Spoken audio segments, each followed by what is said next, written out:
कटीवर हात ठेवून उभा विठुराया, चंद्रभागेच्या तिरी न्हाली माऊलीची छाया. पांडुरंगाच्या दर्शनाने मन होते थोर, भक्तीच्या सागरात भिजतो सारा चराचर. बाजूला उभी माझी लाडकी रखुमाई, जणू भक्तांच्या दुःखाला तीच आहे आई. रुक्मिणीचे रूप जणू प्रेमाचा पाझर, तिच्या चरणी अर्पिले हे जीवन सत्वर.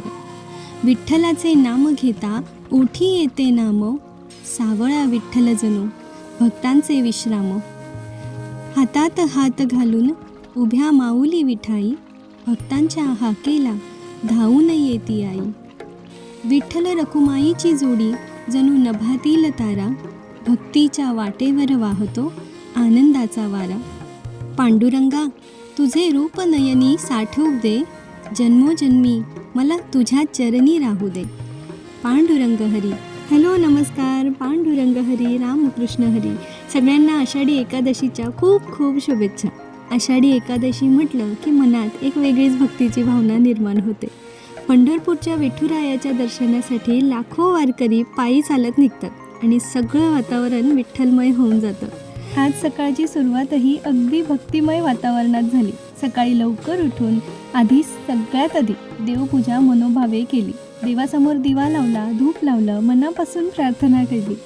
पूजा करताना मनात एकच भावना होती, विठ्ठला या संपूर्ण सृष्टीवर, माझ्या घरावर, कुटुंबावर तुझी कृपा आणि आशीर्वाद नेहमी असू दे. प्रत्येकाच्या आयुष्यात सुख आणि समाधान, आरोग्य लाभू दे. त्यानंतर अंगणात आणि घरासमोर एक छोटीशी सुंदरशी रांगोळी काढली. सण असो किंवा एखादा खास दिवस, रांगोळी काढली की घराचं वातावरण मात्र बदलून जातं. एक पॉझिटिव्ह वाईब्स आपल्या घरात यायला लागतात. घराच्या दारातली ती सुंदर रांगोळी, देवासमोर तेवणारा दिवा, सगळंच खूप प्रसन्न करणारं असतं. उंबरठ्याचं पण पूजन करून घेतलं.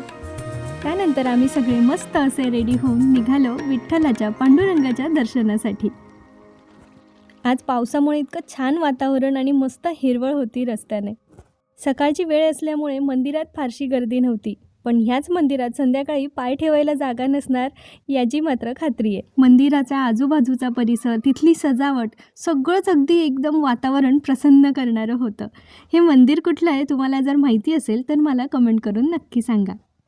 सगळंच वातावरण अगदी भक्तिमय होतं. आजूबाजूला भाविकांची गर्दी होती, भजन सुरू होती आणि त्या भजनाचा आवाज ऐकताना मन अगदी शांत होत होतं. तुम्हालाही ऐकायचं आहे का? बघा मग.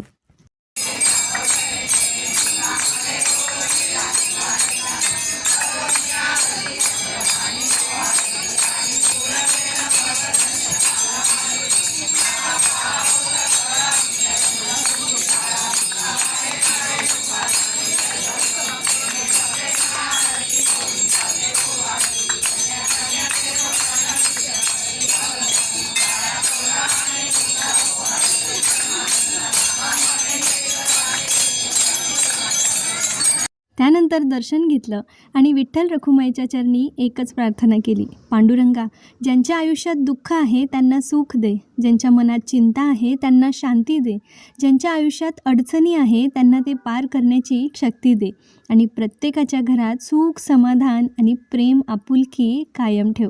बोला पुंडलिक वरदे हरी विठ्ठल, श्री ज्ञानदेव तुकाराम, पंढरीनाथ महाराज की जय. अशा जयघोषाने मंदिरातला आवार पूर्णपणे भक्तिमय होऊन गेलेला होता. आम्ही सगळ्यांनी विठ्ठल रुक्मिणीचं दर्शन घेतलं, पांडुरंगाच्या चरणी नतमस्तक झालो आणि त्यानंतर मग सगळेच आम्ही घरी आलो. घरी येताना इतका पाऊस झाला की आम्ही सगळे जवळजवळ भिजलोच होतो. आज सकाळपासून पूजापाठ, त्यामुळे वेळ गेला. तर गॅलरीतल्या आपल्या छोट्या पिल्लूंना बघायचंच राहिलं. बघा सदाफुलीच्या झाडाला आज किती छान फुलं आलेली होती आणि पावसामुळे ते झाड इतकं छान डोलत होतं ना, मस्त वाटत होतं एकदम. म्हटलं चला तुमच्यासोबत पण जरा शेअर करूया. त्यानंतर घरातली इतर कामं राहिली होती, कारण आज पिलांना सुट्टी असल्यामुळे जरा बाकीची कामं उशिरा झाली. तर ती सगळी कामं आटोपून घेतली आणि मग उपवासाच्या दिवसाचं सगळ्यात महत्त्वाचं काम म्हणजे उपवासाचं फराळ.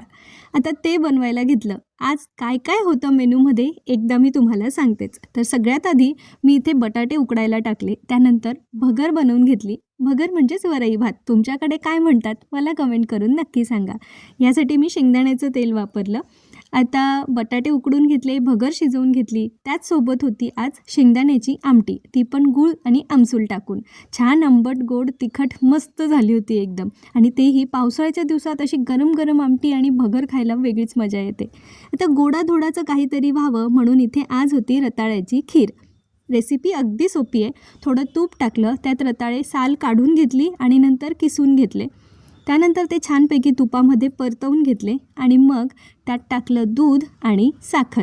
तुमच्या आवडीनुसार तुम्ही ड्रायफ्रूट्स वगैरे पण याच्यामध्ये टाकू शकतात. मी थोडे ड्रायफ्रूट्स टाकले होते आणि त्यानंतर अशी झाली आपली उपवासाची थाळी तयार. भगर, आमटी, बटाट्याची भाजी, त्याच्यासोबत रताळ्याची खीर, दाण्याचं कूट घालून छानपैकी झणझणीत अशा मिरच्या आणि मिरची घालून केलेला साबुदाणा. आणि त्याचसोबत होते आईने दिलेले उपवासाचे चिप्स, साबुदाण्याचे पापड, वेपर्स, चकली असं सगळं. आता एवढं खाल्ल्यानंतर पुन्हा संध्याकाळच्या जेवणासाठी काय हा प्रश्न होता. म्हणून संध्याकाळी आज मी करणार होते भगर साबुदाण्याचे धिरडे, म्हणजेच डोस्यांसारखेच उपवासाचे धिरडे. त्यासाठी मी इथे भगर आणि शेंगदाणे भिजवून घेतले. साबुदाणा भिजवलेलाच होता, त्यामुळे मग मी यात तो नाही भिजवला. तर अशा पद्धतीने साजरी झाली आमची आषाढी एकादशी. तुमचा आजचा दिवस कसा गेला मला कमेंट करून नक्की सांगा. आजचा व्हिडिओ आवडला असेल तर लाईक शेअर करायला विसरू नका आणि चॅनलला सबस्क्राईब केलं नसेल तर नक्की करा. पुन्हा भेटूया अशाच एका छानशा व्हिडिओमध्ये. तोपर्यंत आपली आणि आपल्या परिवाराची काळजी घ्या. रामकृष्ण हरी. पुन्हा भेटूया.